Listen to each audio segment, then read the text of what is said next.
શું છે તનુજભાઈ? ચલો આ બાજુ પહાડમાં બે આવ્યો યાર, છે પહાડમાં આવીને બે આવ્યો. હાલે આ પહાડ તો જો માટીના ઢપ્પામાં આવીને બે આવ્યો. શું કરે? માટીના ઢપ્પામાં બેવું પડે ને. ચમ બાપ દાદાનું જે હતું બધું ઉલારી માર્યું. તો યાર તમારે તો બહુ જગ્યાઓ જમીનોની. બધું સાફ થઈ ગયું. કોને કર્યું? તો અમે જ. એટલે શું કર્યું એવું તો તમે સાફ કરી નાખ્યું? મકાન લીધા, ગાડીઓ લીધી. એ તો પૈસા હોય લીધી હોય ને યાર. અરે જમીનો વેચીને આયા ને પૈસા. જમીન વેચીને ગાડી લીધી. એટલે યાર એવું કરાતું છે? જમીનો વેચીને ગાડીઓ લીધી અને ભાઈઓમાં ભાગ પડ્યા. ભાગે પડતા પૈસા આવવાના. 3 ભાઈઓ 4 ભાઈઓના ભાગે પડતા પૈસા આવ્યા. પૈસા તો જલસા કર્યા.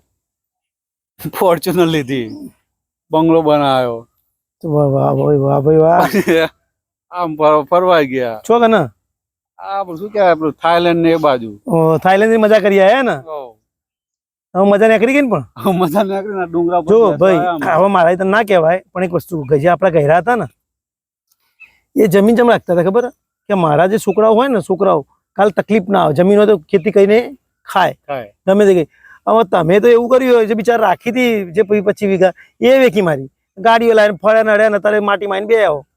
એ થાય ને એવું ના હોય. ગહેરા પછી આમ ફર્યા બધા પાછો પૈસા ઉડાડ્યા. એવું ના કરાય. જોડે હતા બધા દૂર થઈ ગયા. પૈસા હતા ત્યાંથી બધા હતા. હા તો એવું જ હોય. એટલે બધા છૂટા પડી જતા. એટલે આ ઢગલો હોદવો પડે બેઠવા માટે ટાઈમ પાસ કરો. બરાબર એવું છે ને?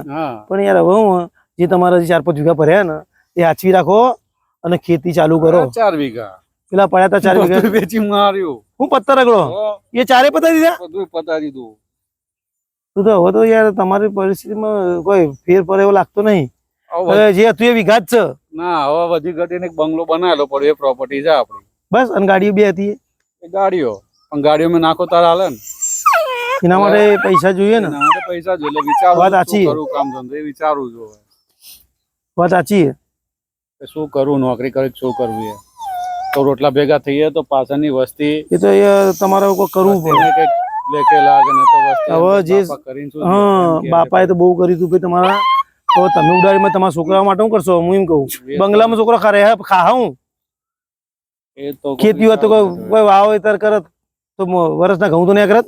એટલે અત્યારે ખબર પડે કે પેલાના બાપ દાદાઓ જમીનો કેમ લેતા હતા, ગાડીઓ કેમ નતા લેતા. ગાડીઓ તો હતી જ, બધું જ હતું, પણ એ લોકો જમીન હાચવતા હતા. ઉપરથી 2 વીઘા બીજી લે પણ વેચતા નતા. અત્યારે તો પેલો સ્કોર્પિયો લાવ્યો 2 વીઘા પર એ વેચી મારે. કાલે વારે સ્કોર્પિયો આવી ગઈ ઘરે આગળ. ચડિયાતી સ્કોર્પિયો લાવ, તું ફોર્ચ્યુનર લાવ. હા એટલે મતલબ તો એ જ થયો ને યાર. પેલો લાવે એટલે હું લાવું કે પેલા બંગલો બધા અલ્યા પર જે છે બરાબર છે, જે ચાલે ચાલવા તો. પતી ગયા ને તમારે? પતી ગયું ને? પતી ગયું. યાર આવું બધું ના હોય. હવે જે પડ્યો બંગલો હાચવજો અને જે ઓફિસ રાખીએ ને તો ઓફિસમાં કોઈ ધંધો ચાલુ કરો તો થોડું કવર થાય. શું કરીએ? ઓફિસ છે એમાં ધંધો કોઈ ચાલુ કરો. હા રિયલ એસ્ટેટ નો છે, આ તે જમીનોનો દલાલી બલાલી તો કોઈ ક્યાંક વીઘો ખલકો થાય ને તો તમારે કોઈ મેર આવે ને કે છોકરા ભૂખે મરી જાય ભાઈ આવા ધંધા.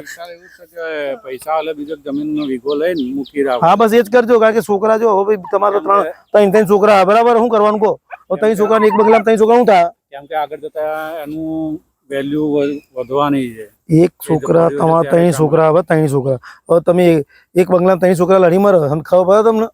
અલગ અલગ કરિયાલું કરો ને એમાં 3 માનવું હોય તો બરાબર, ચલો એક ઉપર નીચે થઈ જાય. 2 માનવું હોય તમારે બંગલો તો 3જો જોજો. એટલે હવે જે ઓફિસ છે ને એ ઓફિસ ધંધો બંધો કરો. હા તે ગમે તે કરો બિઝનેસ અને થોડો બચાવ કરો તો કોઈક થાય. બરાબર? ચલો આવજો, મળીએ. જય માતાજી.